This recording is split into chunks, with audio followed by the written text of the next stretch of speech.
کہانی ہے بری صحبت۔ عامر بری صحبت میں پڑ گیا اور اسے نشے کی لت لگ گئی۔ عامر ہمیشہ اپنی والدہ کی نصیحت ایک کان سے سن کر دوسرے کان سے نکال دیتا تھا۔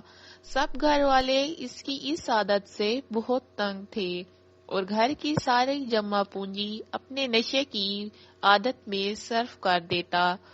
اس کا ایک ہی بھائی تھا، عمران، جو بہت محنتی تھا۔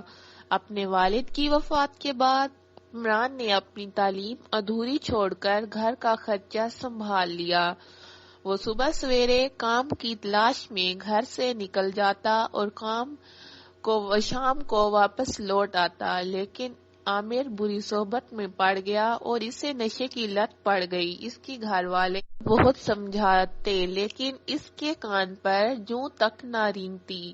اس کے دوست اسے اس کے گھر والوں کے خلاف ورگلاتے اور وہ ان کی باتوں میں آ جاتا۔ ایک روز نشہ کر کے رات کو دیر سے گھر پہنچا اور چلا کر اپنی والدہ سے کھانا مانگا تو اس کی والدہ نے کہا، عامر بیٹا، گھر میں کھانے کو کچھ نہیں ہے۔ یہ سن کر عامر طیش میں آ گیا کیونکہ اسے بہت زیادہ بھوک لگ رہی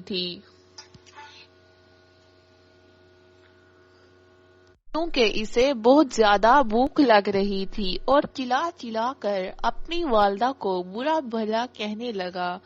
عمران نے اسے روکا مگر اس نے کسی کی ایک نہ سنی۔ عمران نے اس کے منہ پر تھپڑ مار دیا۔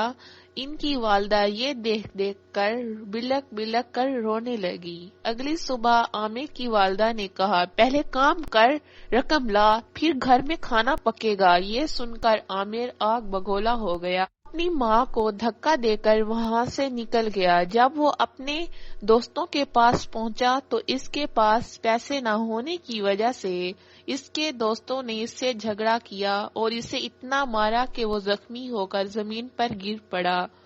وہ گلی میں بے ہوش پڑا تھا جب چچا کرم داد کا وہاں سے گزر ہوا۔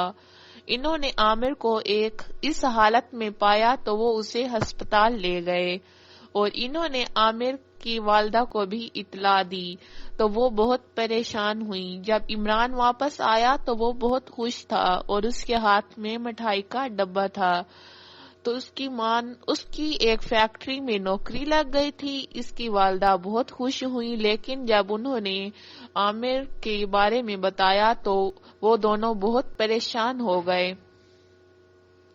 اب عامر کو اپنے برے رویے اور بری صحبت کی سزا مل گئی تھی۔ وہ اب بھی نکہت محسوس کر رہا تھا۔ اس نے اپنی والدہ سے اپنے برے رویے اور بری صحبت کی معافی مانگی تو اس کی والدہ نے اسے معاف کر دیا۔ کچھ دن بعد عامر نے ایک سرکاری اسکول میں داخلہ لے لیا۔ اب عامر دل لگا کر پڑھائی کرنے لگا۔ وقت کے ساتھ ساتھ ان کے گھر کے حالات بھی اچھے ہو گئے۔